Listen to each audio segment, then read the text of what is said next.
In the sterile corridors of the Neurological Research Institute, Dr. Sarah Chun had always believed that science was about pushing boundaries, uncovering truths that could benefit humanity. But on this particular October evening, as she stared at the classified files spread across her desk, she realized that some truths were buried for reasons far darker than she had ever imagined. The files had arrived through unofficial channels, a former colleague at the Pentagon who owed her a favor from their graduate school days. "You need to see this," he had whispered during their clandestine meeting in a downtown cafe. "It's about human strength limitations. The real research. The stuff they don't want anyone to know about." Sarah's expertise in neuroscience had always focused on understanding the brain's role in muscular control, but these documents revealed something extraordinary.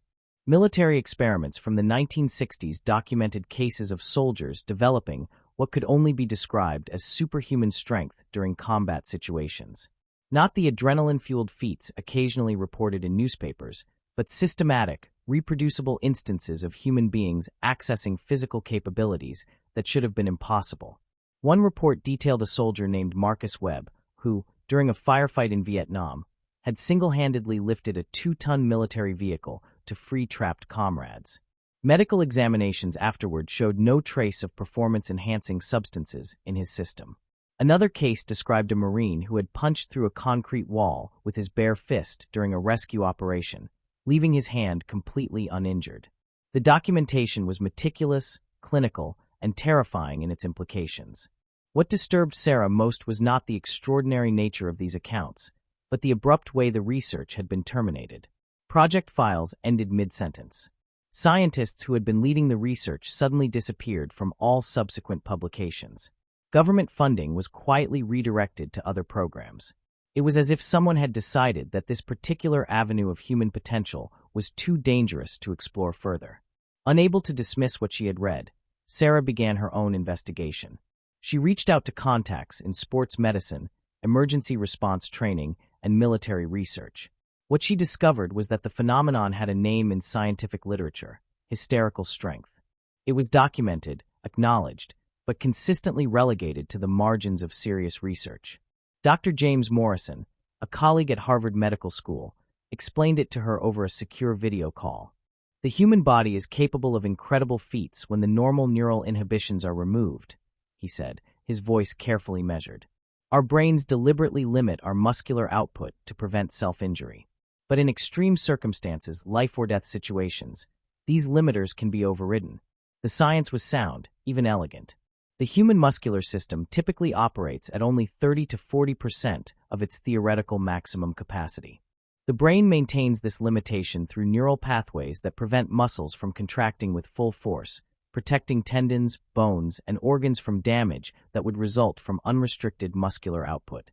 But Sarah's research revealed something that mainstream science seemed reluctant to discuss. These limitations could be systematically bypassed. Case studies from emergency rooms showed mothers lifting cars to save trapped children, construction workers breaking through debris during building collapses, individuals surviving falls that should have been fatal by somehow controlling their descent. Each case shared common characteristics: extreme stress, life-threatening circumstances, and a temporary suspension of normal physical limitations. But as Sarah delved deeper, she began noticing disturbing patterns in the data. Research papers that had been published in the 1970s were mysteriously withdrawn from databases.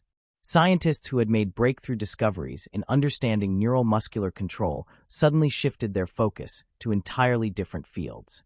Funding for studies on human strength potential was consistently denied or redirected. The breakthrough came when Sarah discovered references to a military installation in Nevada that had been conducting advanced research on human performance enhancement. The facility, designated as Research Station Echo 7, had been operational from 1965 to 1971 before being quietly decommissioned. Official records listed it as a routine weapons testing facility, but classified documents revealed its true purpose: developing methods to artificially induce and control superhuman strength in soldiers. Against her better judgment, Sarah decided to visit the abandoned facility. The drive through the Nevada desert felt like a journey into forbidden knowledge. Research Station Echo 7 sat in a valley surrounded by rocky hills, its concrete buildings weathered by decades of neglect. Security fences had long since fallen into disrepair, and warning signs were faded beyond readability. Inside the main laboratory building, Sarah found remnants of sophisticated equipment. Neurological monitoring devices, electromagnetic field generators, and examination rooms designed to contain subjects of unusual strength. But it was in the underground archives that she made her most chilling discovery. Video recordings, preserved on magnetic tape, documented the actual experiments conducted at Echo 7. The first recordings showed promising results. Volunteers successfully accessing enhanced strength under controlled conditions, lifting weights far beyond normal human capacity, demonstrating reflexes and physical coordination that bordered on superhuman. The research seemed to validate the possibility of safely unlocking human potential. But as Sarah watched later recordings, the true horror of the experiments became clear. Subjects who had initially demonstrated controlled enhancement began showing signs of severe neurological breakdown. Their bodies, no longer protected by natural limiters, began destroying themselves from within. Muscles contracted with such force that they tore from bones. Subjects struck practice targets with enough force to shatter their own arms. The enhanced strength became uncontrollable, turning the volunteers into machines of destruction who could not stop their own movements. Dr. Elizabeth Hawthorne, the project's lead researcher, documented the progression in her final video log. Day 127 of continuous trials. Subject 23 achieved sustained 94% muscular output for 6 minutes before complete neural collapse. Subject 24 demonstrated the ability to punch through 3 inches of steel plating but suffered immediate cardiac arrest from system shock. We have successfully unlocked human potential, but the cost is proving to be total destruction of the subject's nervous systems. The recordings revealed that the military had developed a technique using targeted electromagnetic stimulation to disable the brain's natural strength limiters. The process worked, but invariably resulted in the subject's death within days or weeks. Those who survived longer became trapped in their own bodies, unable to control movements that could easily kill anyone around them. Sarah's hands trembled as she watched the final recording. Dr. Hawthorne appeared on screen, her face gaunt and her eyes filled with terror. "We've made a terrible mistake," she whispered. "Human strength limitations exist for a reason. They protect us not just from physical injury, but from becoming something inhuman. I'm recommending immediate termination of all research. Some doors should never be opened." The laboratory had been sealed immediately afterward, and every researcher involved had signed agreements to never discuss their work. But Sarah's investigation revealed that the research had never truly ended. It had simply moved to more secure locations and operated under different names. Through encrypted communications and careful investigation, Sarah discovered that the work continued in private facilities funded by defense contractors. The technology had evolved, becoming more sophisticated and precise. Modern researchers had developed pharmaceutical approaches to temporarily disable neural limiters, electromagnetic devices that could selectively target specific muscle groups, and genetic therapies designed to gradually increase human strength capacity. But the fundamental problem remained unsolved. Accessing full human strength potential inevitably resulted in catastrophic damage to the human body. The enhanced subjects either died from the physical stress or survived as barely controllable beings whose strength made them dangerous to everyone around them, including themselves. Sarah realized that her own research into neural muscular control had brought her to the attention of these shadow organizations. Her published papers on brain-muscle coordination had been cited in classified documents she was never meant to see. They were watching her, evaluating whether her work could contribute to solving their enhancement problem. The truth became terrifyingly clear. Every human being possessed the capacity for superhuman strength, but our brains deliberately prevented us from accessing it. The neural limiters that restricted our muscular output weren't evolutionary mistakes. They were sophisticated safety mechanisms that kept us alive and functional. Removing these limiters transformed humans into self-destructing weapons. Sarah understood now why the official scientific community avoided this research. It wasn't because the phenomenon was impossible or uninteresting. It was because investigating it inevitably led to applications that were too dangerous for any ethical organization to pursue. The research naturally progressed toward military and weapons applications, and the results were uniformly horrifying. But knowledge, once uncovered, cannot be easily contained. Sarah's investigation had revealed that the enhancement research was accelerating, driven by private interests and military applications.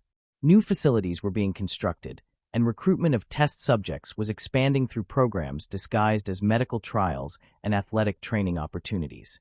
The weight of her discovery pressed down on Sarah as she prepared her response. She could expose everything she had learned, potentially saving unknown numbers of people from becoming unwitting test subjects. But she also knew that full disclosure would likely accelerate the research, as other organizations would rush to develop their own enhancement programs. Her decision came down to a fundamental question. Was humanity ready to know that we all possessed superhuman strength that our own brains prevented us from accessing? And more importantly, should we ever try to access it?